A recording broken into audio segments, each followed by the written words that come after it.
Bonjour, nous sommes le jeudi 20 février 2025 et le sujet est la sortie des RTX 5070 aujourd'hui à 15 h. Nvidia s'apprête à lancer ses cartes graphiques de milieu de gamme, les 5070 en ce qui concerne les TI aujourd'hui, et les 5070 ce sera début mars, dans 2 semaines environ. Mais des retards et des problèmes d'approvisionnement pourraient compliquer leur disponibilité au lancement. C'était déjà le cas avec les 5090 et 5080 le 30 janvier. Ils ont pas mal de commandes en ce qui concerne Nvidia et ils misent beaucoup sur les data center AI. Donc c'est un peu comme à chaque fois avec les nouvelles cartes. Ils en produisent mais pas des masses. Malgré que leur prix soit très onéreux. Nvidia s'apprête à déployer ses nouvelles cartes graphiques de milieu de gamme, mais leur disponibilité risque d'être extrêmement restreinte. Un rapport récent venu de Taïwan révèle des obstacles majeurs qui pourraient compliquer l'arrivée des 5070 et 5060. Ce qui concerne les 5060, ce sera probablement pour avril.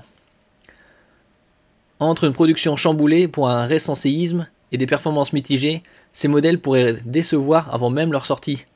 Bon, le meilleur rapport qualité-prix parmi toutes ces nouvelles cartes, ce sera probablement la 5070 Ti, à condition qu'elle reste en dessous des 1000 €.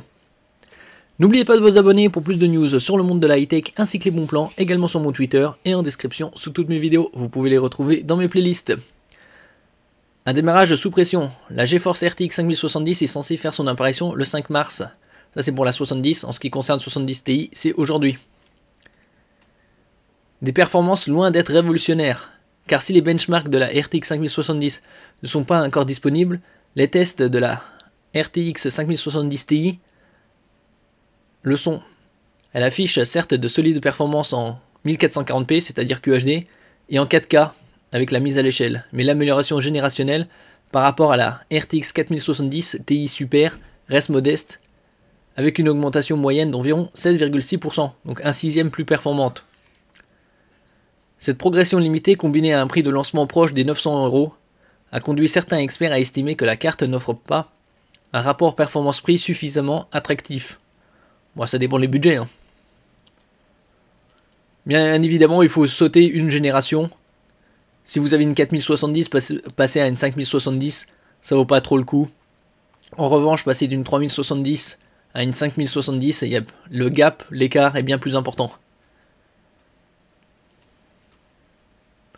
Surtout en ce qui concerne la 5070, ici il n'y aura que 12 Go de VRAM, tandis que la 5070 Ti qui sort aujourd'hui, elle en aura 16.